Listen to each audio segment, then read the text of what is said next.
অনেকে অপপ্রচার করে যেটা অনেক সময় লাগবে, কিচ্ছু লাগবে না, এক সপ্তাহ লাগবে। তাহলে আমার উপর দায়িত্ব দেন, মানুষকে আর বোকা বানানোর সুযোগ হবে না।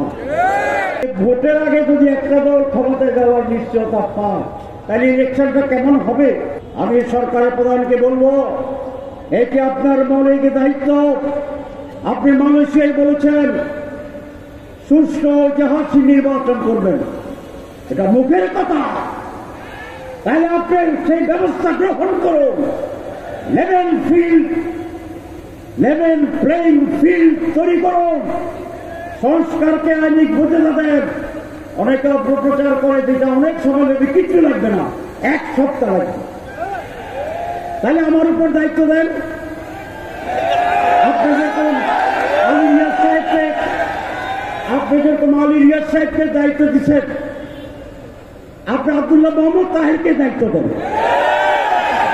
আমরা আপনাকে আইনের রাস্তা দেখাই দেব, সংবিধানের কি উপায় আছে সেটা দেখাই দেব। যদি আমরা দেখাইতে পারি, প্রমাণ করতে পারি, রাস্তা তৈরি করতে পারি, তাহলে তো আপনার আর কোনো সমস্যা থাকার কথা না। কিন্তু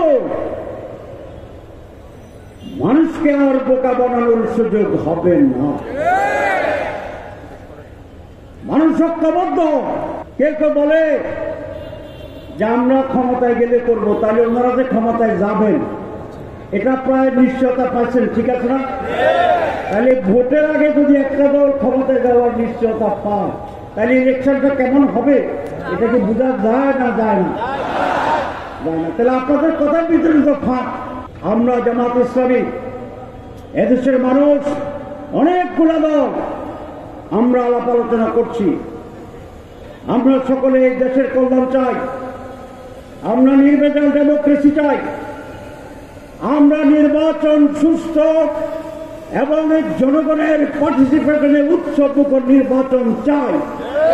যারা এই নির্বাচনের এই পরিবেশ তৈরিতে নানা কথায় নানা অজুহাতে বাধা সৃষ্টি করে ধূম্রজাল তৈরি করে, তারাই নির্বাচন নিয়ে ষড়যন্ত্র করছে।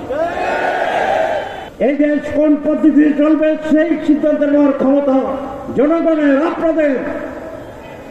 আসুন নির্ধারিত সময়ে একটি সুষ্ঠু নির্বাচনের জন্য নির্বাচনের পূর্বে যে দাবিগুলো, যে ব্যবস্থাগুলো গ্রহণ করা দরকার, সেইটা যেন এই সরকার গ্রহণ করতে বাধ্য হয়, আমরা সেই দাবিকে জোরদার করতে চাই।